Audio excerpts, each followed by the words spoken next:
Welcome to Order from Ashes, the Century Foundation's Foreign Affairs podcast. I'm Thanassis Cambanis, and today I'm joined by my colleague, Michael Wahid Hanna, and we're putting together a special Coup transition inauguration episode of Order from Ashes. Michael, thanks so much for coming on the podcast. Good to be with you. So it's been a almost impossible to follow week with so much happening since January 6th. And we're going to try and put this podcast out before inauguration next Wednesday.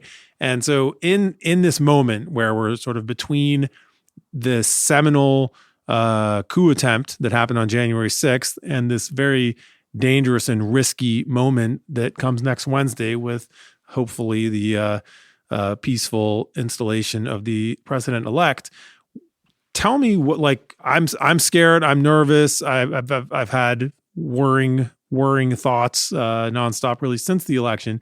What does all this look like to you? And what's most on your mind at this fraught hinge point? Well, I think to start, you call it a coup attempt. And there has been this maddening discussion for many weeks now trying to minimize what's going on. I think the precise term we use is less important than how we define what is happening, which is a clear and concerted and consistent attempt since even before the election, but particularly after the election, to overturn the results of the election. That's what Donald Trump and his cohorts have been trying to do. First, through the courts, through fraudulent lawsuits, but even before the election, in terms of trying to contract the expansion of voting rights and voting access. But the series of fraudulent lawsuits and frivolous lawsuits brought after the election, through efforts to try to interfere with the certification of state electors.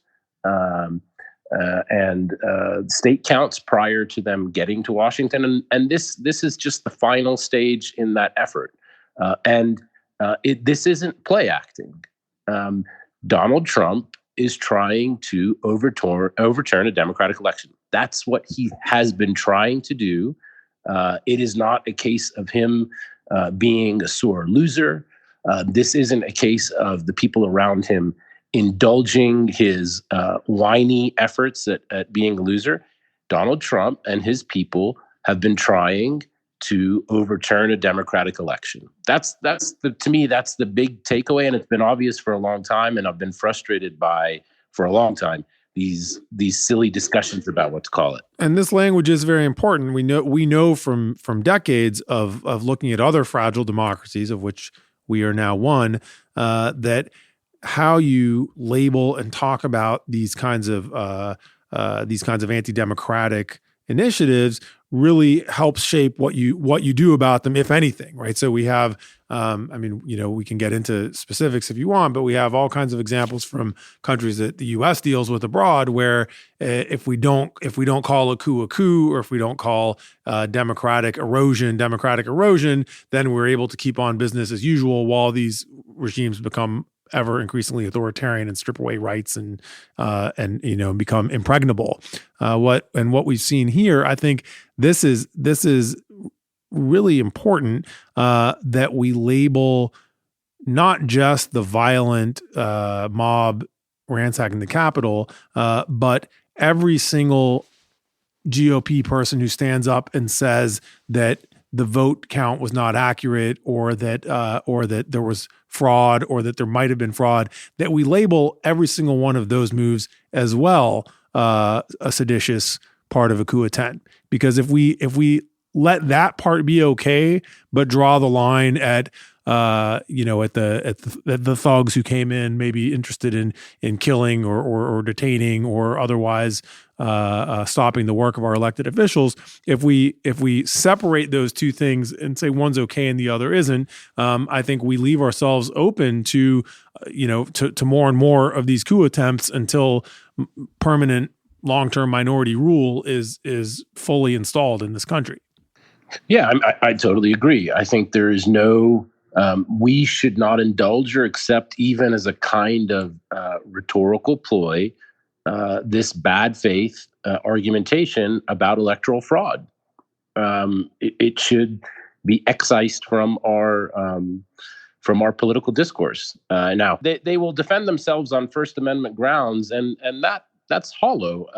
This isn't some random person out on a street corner yelling about electoral fraud. These are elected representatives of our constitutional order, and they have a higher obligation to serve and defend the Constitution. And what they are doing is a kind of a violence to that constitutional order, and we shouldn't take it lightly. So this leads to another term that that concerns me, which is the application of terrorism to a lot of this seditious insurrection. Now, I'm not new to saying we need to end the war on terror and stop slapping the label terror on everything that we don't like. I've been making that argument for the better part of 20 years since the global war on terror began. And I feel I'm in a little bit of a quandary now, because on the one hand, I think it's an awful idea to expand the war on terror to domestic terror, the war on terror as we've been executing it, to the domestic terrorists who are part of this seditious insurrection. On the other hand, I'm wary of coming out really strongly against the abuse of the terror label and the terror paradigm when it's a bunch of white supremacists who are trying to destroy our democracy. And I'm sort of concerned that, like if we're going to finally do the right thing and use existing statutes and not go wholesale into yet another expansion of a runaway security state, we have to do that in a way that also rolls back that abuse to the Black and brown and Muslim people who have been the primary targets of the indiscriminate elements of the war on terror since 9/11. Yeah, I think there. I would break this down in two ways. First, the use of violence or the threat of violence to affect political ends equals terrorism, and so Zip tie guy. So definitionally, in terms of what we want to call this, I think it's important in those instances when these actions meet that definition, and I think January 6th does, and other attempts at, like what happened in Michigan with the governor and the kidnapping plot, obviously these things satisfy that test. And I think for the sake of consistency and impartiality, I do think it's important that we call things what they are. White supremacist terrorism. Yes. Now, that being said, that doesn't then tip us into blindly following a silly legalistic expansion of the universe of law enforcement and create our own kind of quixotic national security state within the United States, pursuing this in a mirror image of our failures abroad.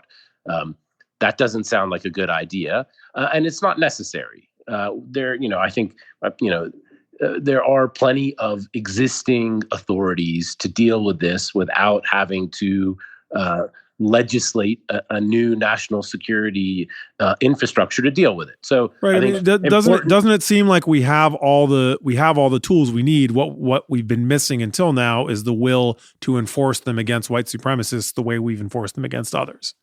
I mean, that's what it looks like to me. I don't want to see, I know there was a lot of kind of gloating over the silly videos of some of these fools who've been put on no-fly lists. But I watched them, and of course, I did chuckle a little bit. I will It's admit. also not clear, by the way, that those people were on no-fly lists. At least one of those I saw was debunked and was just someone who had been thrown off a flight for not wearing a mask. Oh, okay. Well, so we were prematurely thinking that violent white people were getting the same treatment as violent brown people,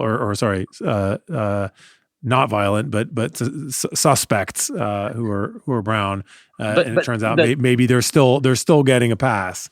Yeah, but I mean, the point to make is that no fly lists are bad. I don't want to see the consistent application of bad things to other people is not a win in my book. No-fly lists are bad. They have serious constitutional and due process issues, which is a point that a lot of BLM activists made during the Capitol riot.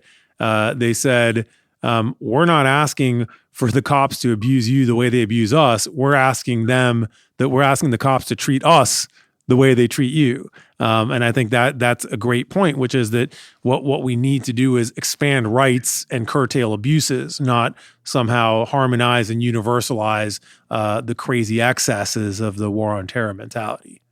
Yeah, I think that's well put. So on this issue of terrorism, I think definitionally we're on high ground to call it what it is when it satisfies those criteria, without then tipping into a new an ill-fated crusade.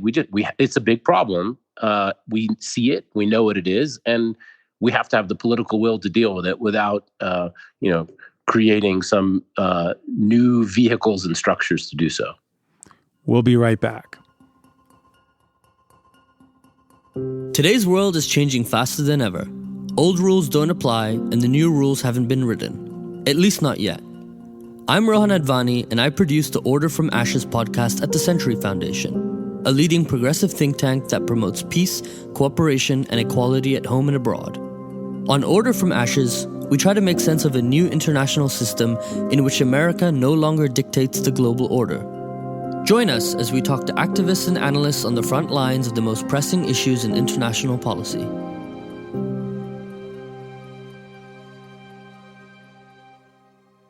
You're listening to Order from Ashes, the Foreign Affairs podcast of the Century Foundation. I'm Thanassis Cambanis, and I'm speaking with Michael Wahid Hanna about the American coup and its aftermath.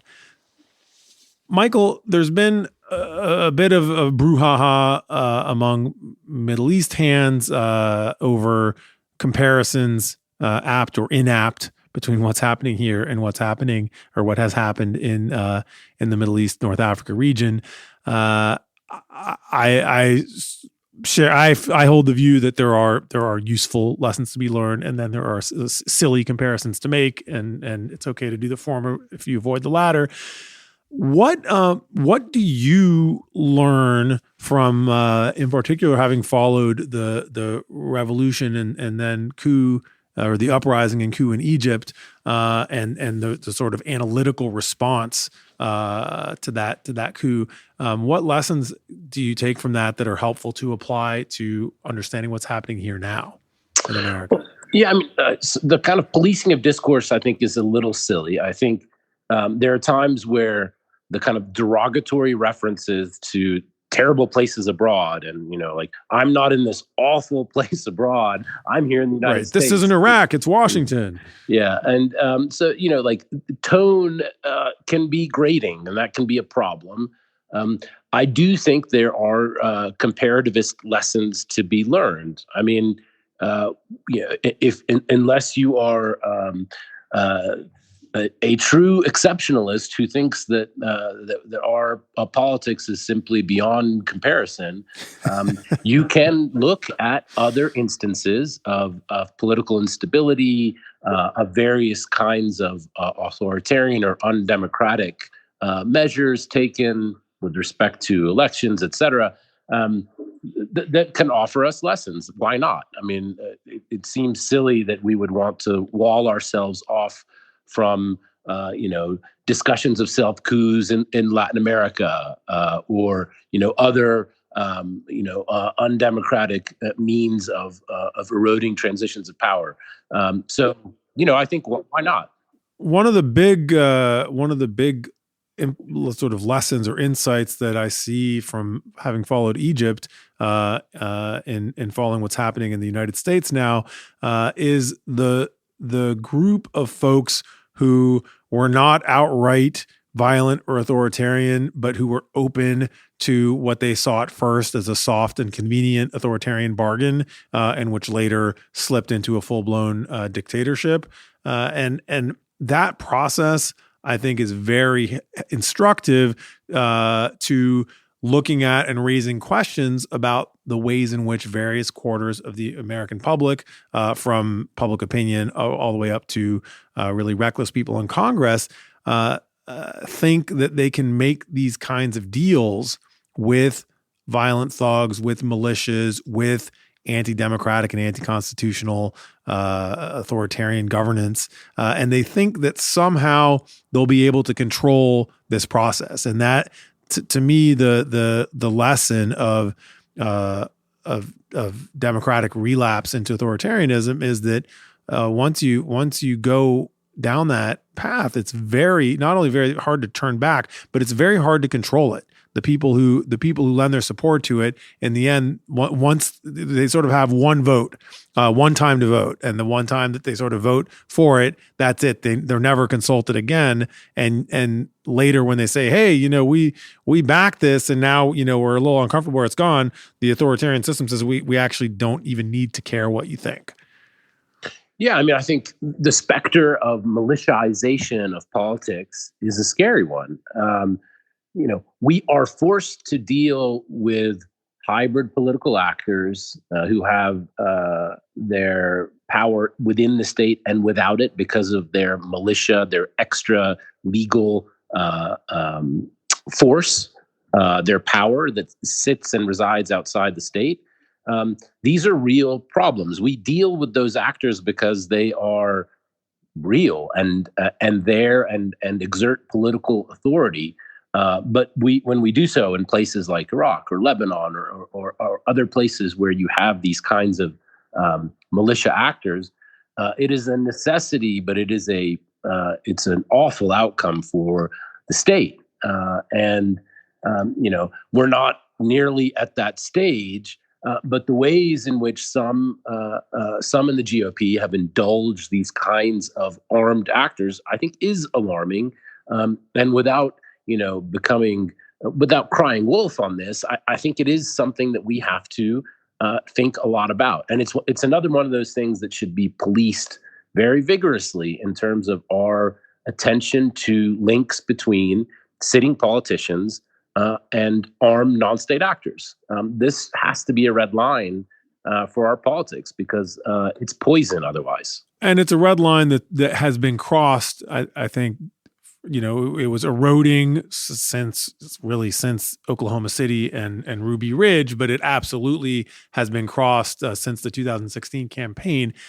And for me, one of the concerns is, we're at the beginning of a process that Iraq is at the far end of. So I don't believe for a second that we're irreversibly in the clutches of this kind of a problem. It can be turned back, but the problem is the same problem, which is as you said, hybrid armed groups in a weakened state. And in our case, what's interesting is that the state has voluntarily weakened itself. This isn't, we're not a failed state. We're not a government whose institutions are hanging on by a thread. We have a very robust institutional state and political system. So when we have seen the system relinquish space for illegal, anti-constitutional, anti-democratic militias to defy law, which, by the way, has happened under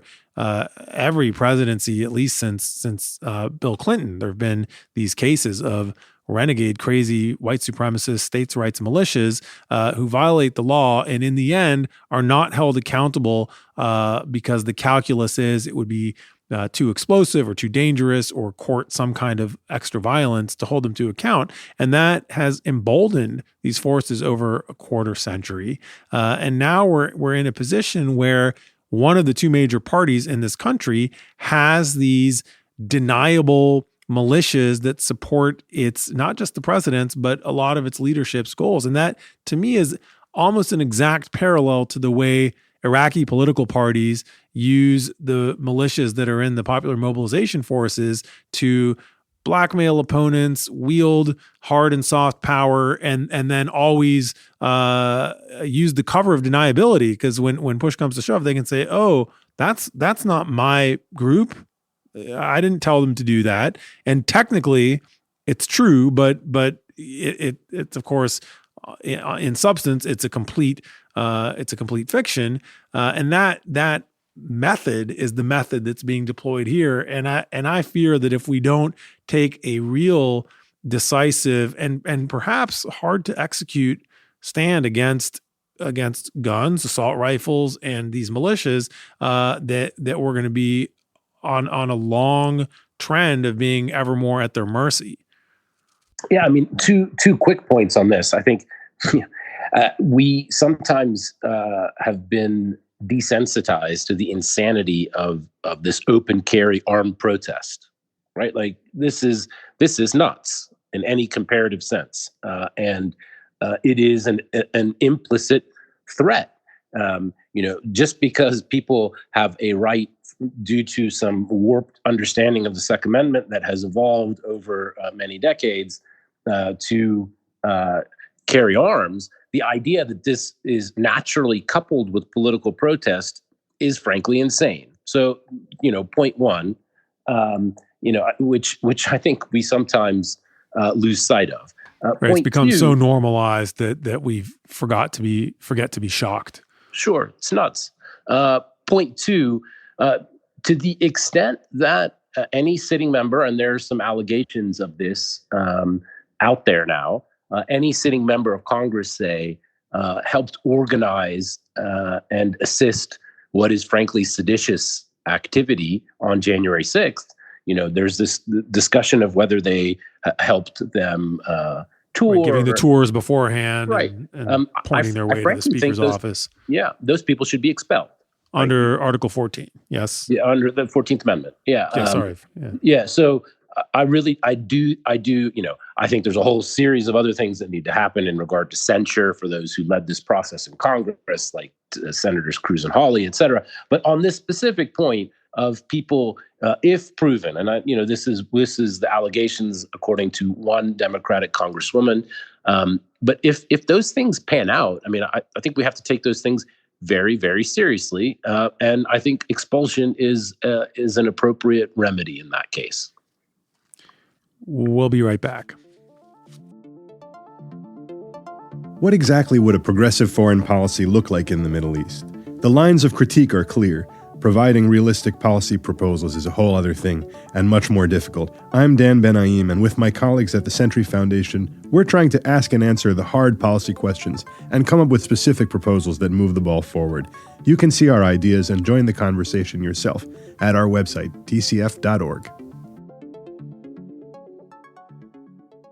I'm Thanassis Cambanis. You're listening to the Century Foundation's Foreign Affairs podcast, Order from Ashes. I'm talking to Michael Wahid Hanna about the recent coup attempt in the United States and the ongoing crisis in democracy here. Michael, before the break, you were talking about holding accountable members of Congress. And in a minute, I want to ask you about whether American exceptionalism is conclusively dead. But I just wanted to follow up on the last thing you were saying. Based on what we've seen happen in places like Hungary, where a first flirtation with authoritarianism was followed, one election cycle later by a full, robust turn to dictatorial governance, do you think that if we end up in the sort of plausible scenario where Biden is inaugurated and the members of Congress who abetted all this don't get expelled because that just proves politically too hard to do, that we're just going to face a better organized and more threatening version of this 2 or 4 years down the road? Well, I think before we get to 2 to 4 years down the road, I think the thing that we can take from some other countries who have gone through transitions of power is this concept of vetting. I think it's not just a problem with respect to sitting members of Congress. We have this instance of a Secret Service officer who has been, I guess, put on administrative leave or reassigned, but who has expressed support for insurrection and the kind of conspiracy politics of our moment. And I think, number one, that's pretty dangerous, but we do need to vet pretty vigorously. Insurrectionists and those who support insurrection can't hold positions in the Secret Service. They shouldn't be holding positions in our law enforcement and national security institutions. I think that's something that we, that falls beyond the bounds of First Amendment protections, in my view. You Well, can't. so what we need is a potentially politically explosive purge of our national security state. Purge sounds very widespread. I hope it's not that. Well, the language, whatever language you want to use for it in practice, what this means, because we've already seen credible reports up and down the line from local police departments up to, as you said, the Secret Service. We will find a lot of bad apples, and even if 95% of law enforcement is beyond reproach, that's still going to be tens of thousands of people in our, because we have millions of Americans employed in our security apparatuses. It's a huge world of its own, and rooting those violent seditionists out is going to be, if we try to do it, is going to be a large scale exercise. And I believe that's one of the reasons why it hasn't been undertaken before, even though this problem was widely noticed by some members of the law enforcement community. Certainly, they raised the alarm over it during the 8 years that President Obama was in power. It's been raised at the state and local level, on and off, many times in the last 25 years, and it hasn't translated into kind of action because, one, those constituencies are crazy, threatening, and violent, and two, because the political cost of it in our climate is that it will be portrayed as a partisan purge against people who have, beliefs that are protected under the First Amendment that might make us uncomfortable, that we somehow have to tolerate. And that's a paradigm that I think we have to change, or else we risk, having to worry about an ongoing threat of insurrection from the most heavily armed Americans of all, which is our law enforcement community. Well, and I took note of the joint letter written by the service chiefs that was put out. I guess it was last week, stating platitudes, right? Things about serving and protecting our Constitution, that are obvious no-brainers. But the reason it was put out there as a kind of warning about what is acceptable behavior for members of the military, and that the fact that the service chiefs thought they had to put that out, or needed to, should tell us something about views within our institutions that, and this one being the military, that are inimical to a constitutional order, and that should worry us. So does this spell a conclusive end to the idea of American exceptionalism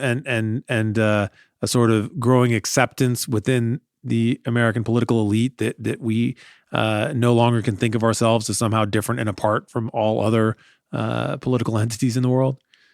Yeah, I mean, it's it's a big open question. I have complicated ideas around the notion of exceptionalism. I mean, I think, it is too often a form of jingoism, and a closing off to the rest of the world. I do think there are things that are unique and interesting and special about the American experiment and the American experience. I'm an immigrant. I came to the United States age 5. You're the son of immigrants. I think sometimes we have a slightly different perspective of the country, and sometimes that comes across in positive ways. I do think there is something unique about what has transpired in the United States over several hundred years. That being said, there is a kind of malignant form of that exceptionalism that is closed to looking at the rest of the world and using that as some kind of inherent bully platform that we just get to have in terms of dictating and giving orders to the rest of the world. That is quite silly. We don't have to the extent the United States has played a particular role in the world, it is a function both of its hard and soft power. And none of those things are necessarily a given. I mean, the way I think about this is, I feel like a lot of Americans have mixed up two different things when they think about American exceptionalism. And the thing I still believe is true is that, just as people are unique, nations are different and have character, and there is something, as you said, something special about this country, and that's what drew my parents and you and your family and so many others to this place, and we believe in that promise. That is different from the idea that that what happens here is not subject to the same laws of political physics that apply to every other human society on the planet.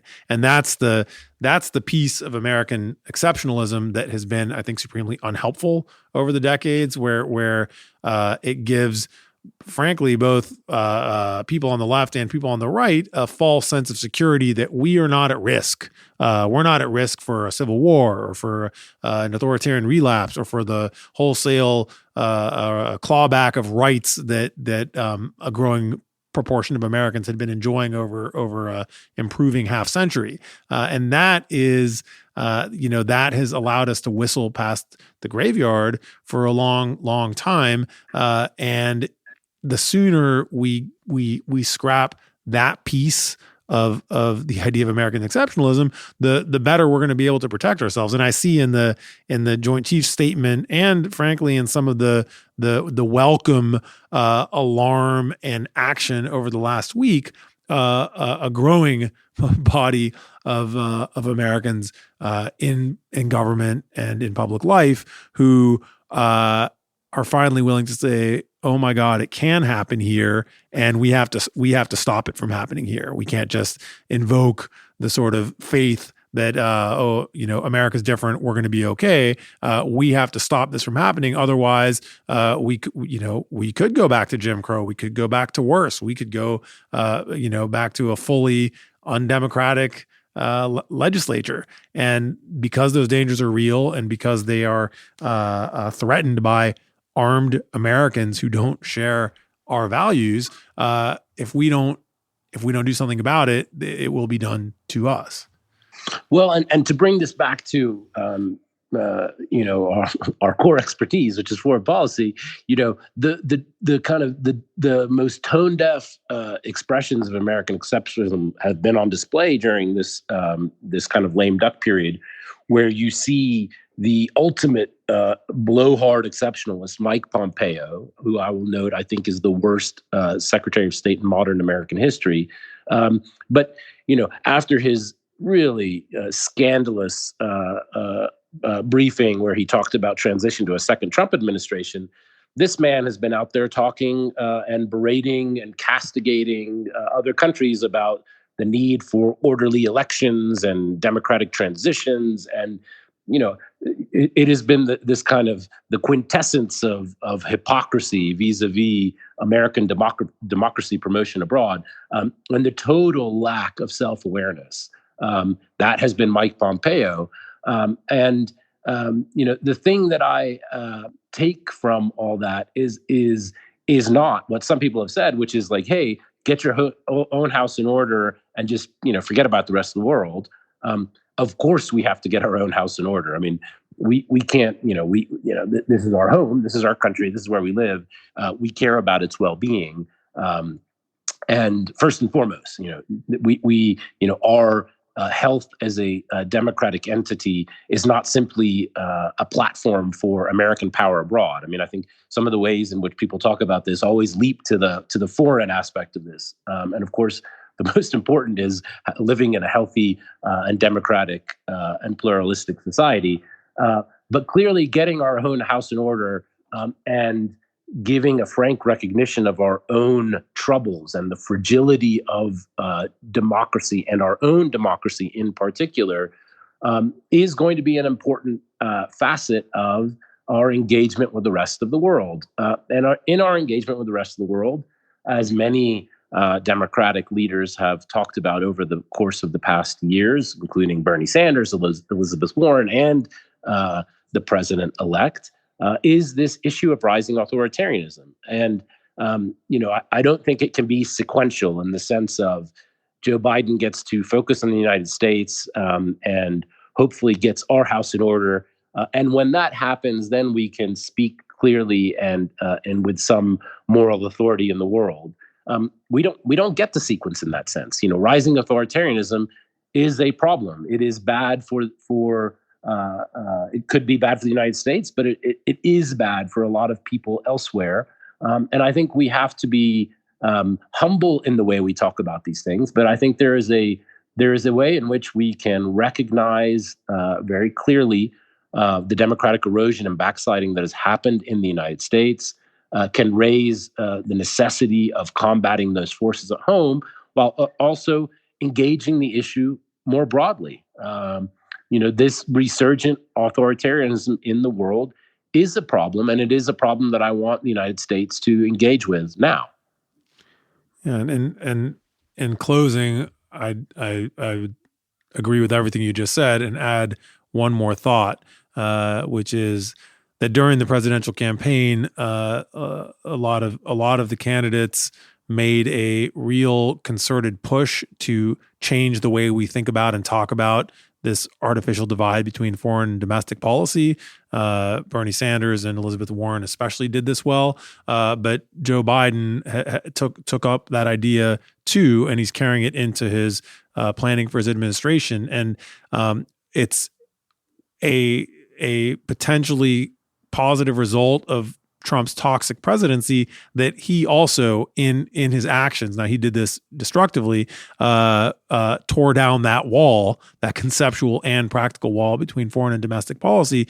And I think we are now, maybe for the first time since the early Cold War, cognizant of the way all these things are interrelated. Our wars abroad with our policing at home, our rule of law in the world with our rule of law at home. And, metaphorically, it's always been absurd, right? I mean, to imagine that you would think that like the way you behave outside the walls of your home has nothing to do with the way you behave inside the walls of your own home, or the microeconomy and the macroeconomy as if they're completely detached, or security and prosperity. Like it was bogus that this ever was able to be so bifurcated, and it will be healthy that we're going to have to talk about things, whether it's weapon sales in the Gulf or police in America shooting black people, that we cannot talk about these things as if they exist in lonely silos unaffected by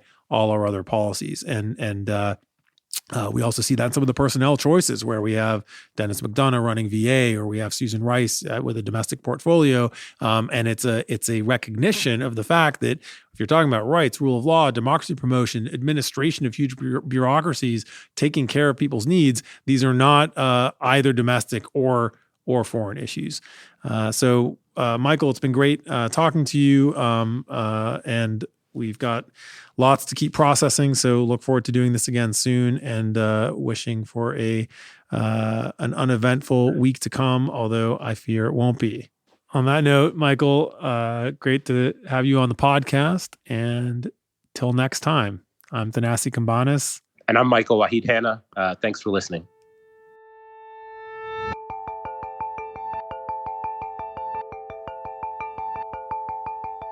You've been listening to Order from Ashes, the international affairs podcast from the Century Foundation. If you've enjoyed what you heard, please rate us and leave a review wherever you get your podcasts. It'll make it easier for other listeners to find us and help us to keep producing these conversations. Thanks for listening. Till next time.